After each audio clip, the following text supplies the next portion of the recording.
আসসালামু আলাইকুম ভিউয়ার্স, কেমন আছেন সবাই? আশা করি সবাই অনেক ভালো আছেন। আজকে আবার নতুন একটা ভিডিও নিয়ে এলাম। তো চলুন কথা না বেরিয়ে আমরা কিছু সংখ্যক ট্রেড করবো এবং নতুন কিছু শেখার ট্রাই করব। তো আজকে ফ্রাইডে, মার্কেটের শেষ অবস্থায় আজকে আর কি মার্কেট ক্লোজ হয়ে যাবে আমরা জানি। আর শনি রবিবার ওটিসি চলবে। তো আমি এখানে কিছু লেভেল সিলেক্ট করে নিচ্ছি। ওকে, একটা স্ট্রং লেভেল পেয়েছি। মার্কেট আমার এই জায়গা থেকে রিজেকশন দিচ্ছে। আচ্ছা, আমরা শেষ মুহূর্তে দেখবো এখানে একটা শর্ট ট্রেড নেওয়া যায়। ওকে, আমি একদম লেভেলে ট্রেড নিয়েছি। এটা ট্রেড আমরা উইকে উইন হব। আমার স্টুডেন্ট যারা আছে তারা অলরেডি এই বিষয়টার উপর অবগত। আমাদের ক্যান্ডেলস্টিক ঠিক রেডি হবে, বাট আমরা উইকে উইন হব। এই ট্রেডগুলো আসলে অনেক রিস্কি একটা ট্রেড। তারপরও আমার স্টুডেন্ট যারা আছে তাদেরকে শিখিয়ে থাকি এটা, যে উইকের উপর বেস করে কিভাবে আপনি ট্রেড নেবেন। বারবার এখান থেকে রিজেকশন দিচ্ছে। আমার এন্ট্রি পয়েন্টের উপরেই মার্কেট ক্লোজ হবে, ঠিক আছে?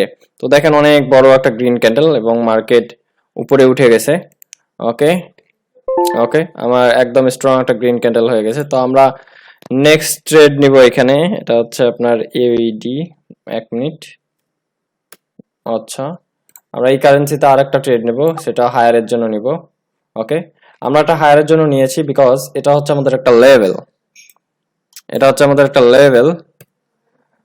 আর এটা যদি আমরা দেখি তাহলে দুটাই হচ্ছে আপনার একটা এনগালফিং প্যাটার্ন। আর আমরা জানি বুলিশ এনগালফিং এর কাজ হচ্ছে মার্কেটকে উপরে নিয়ে যাওয়া, ঠিক আছে? সো পরবর্তী লেভেল এইখানে এবং এইখানে। তো আমরা দেখবো পরবর্তী ক্যান্ডেল। তো আমরা দেখতে পাচ্ছি মার্কেট অনেক বড় একটা রেড ক্যান্ডেল চলে আসছে। বাট আমার লজিক যেহেতু ঠিক আছে, এখানে আমরা অবশ্যই একটা হ্যামার টাইপ ক্যান্ডেল, এরকম ক্যান্ডেল আমরা একটা গ্রিন পাবো। তো আশা করি শেষ পর্যন্ত কি হয়। অলরেডি অনেক বড় একটা রিজেকশন এসেছে। আমার এন্ট্রি পয়েন্ট একটু উপরে, যার কারণে একটু প্রবলেম আছে যে যদি ডোজি টাইপ ক্যান্ডেল হয় তাহলে লস হওয়ার সম্ভাবনা আছে। তো আমরা দেখবো শেষ পর্যন্ত। ওকে, আমার এন্ট্রি পয়েন্ট একটু লেট হওয়ার পরেও একদম আমরা ট্রেড উইন করছি। তো আমরা নেক্সট একটা পেয়ারসের ট্রেড নিব। শুক্রবার কখনো মার্কেট ভালো থাকে, কখনো ব্যাড। ওকে, আমরা এখানে লোয়ার জন্য ট্রেড নিব। তো এখানে আমরা লোয়ারের জন্য ট্রেড নিব। এখানে দেখেন একটা রেড ক্যান্ডেল চলে আসছে। আচ্ছা, এটা একটু ব্ল্যাক করে নেই যেন সবার বুঝতে সুবিধা হয়। তো রেড ক্যান্ডেল দেখেন যে এটা কিন্তু যদি বা ক্যান্ডেল রেড, কিন্তু ক্যান্ডেলটা আসলে স্ট্রং ক্যান্ডেল না, উইক একটা ক্যান্ডেল, মানে দুর্বল একটা ক্যান্ডেল, এবং নতুন একটা লো তৈরি করছে। অর্থাৎ মার্কেটটা নিচের দিকে যাওয়ার চাহিদাটা বা প্রবণতাটা বেশি। সো পরবর্তী ক্যান্ডেল আমরা এখানে একটা মাস্ট একটা রেড ক্যান্ডেল পাবো। তো দেখা যাক মার্কেটে। তো দেখতেই পাচ্ছি মার্কেটে অনেক বড় একটা রেড ক্যান্ডেল চলে আসছে। আসলে সবকিছুই সিম্পল।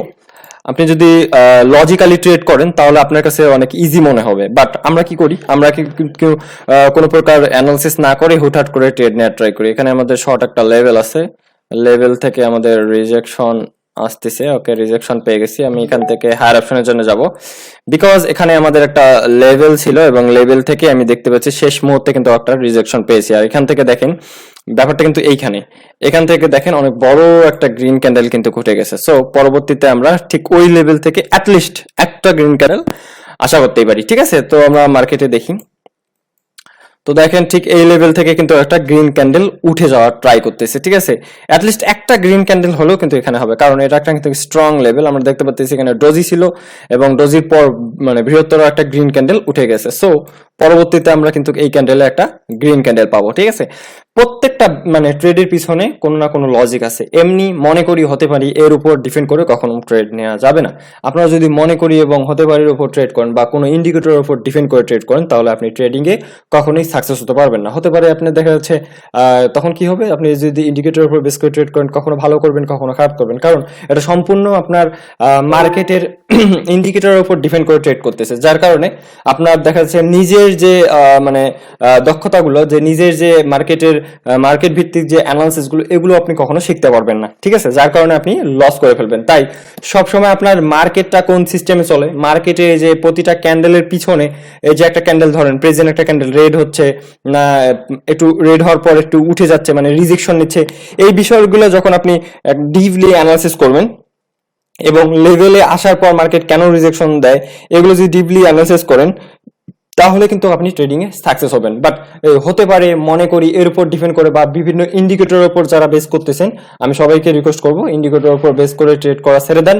আপনি ইন্ডিকেটরের উপর বেস করে জাস্ট এটুকু ধারণা নিতে পারেন যে মার্কেটটা এখন কোন দিকে যাচ্ছে। বাট আপনি যদি সম্পূর্ণ ইন্ডিকেটরের উপর ডিপেন্ডেন্ট হয়ে থাকেন, যদি কেউ এমন থেকে থাকেন যে ইন্ডিকেটরের উপর ডিপেন্ডেন্ট হয়ে কোনো কিছু করতে পারতেছেন না, সাকসেস হচ্ছে না, উল্টা অনেক লস করছেন, অবশ্যই কমেন্ট বক্সে কমেন্ট করবেন আপনার কি সমস্যা, আইকিউ অপশন মানে আইকিউ অপশন রিলেটেড কি ধরনের কার কি সমস্যা হচ্ছে, সবাই কমেন্ট বক্সে কমেন্ট করবেন, আমি ইনশাআল্লাহ সবার উত্তরটি দেওয়ার চেষ্টা করবো। তো ঠিক আছে।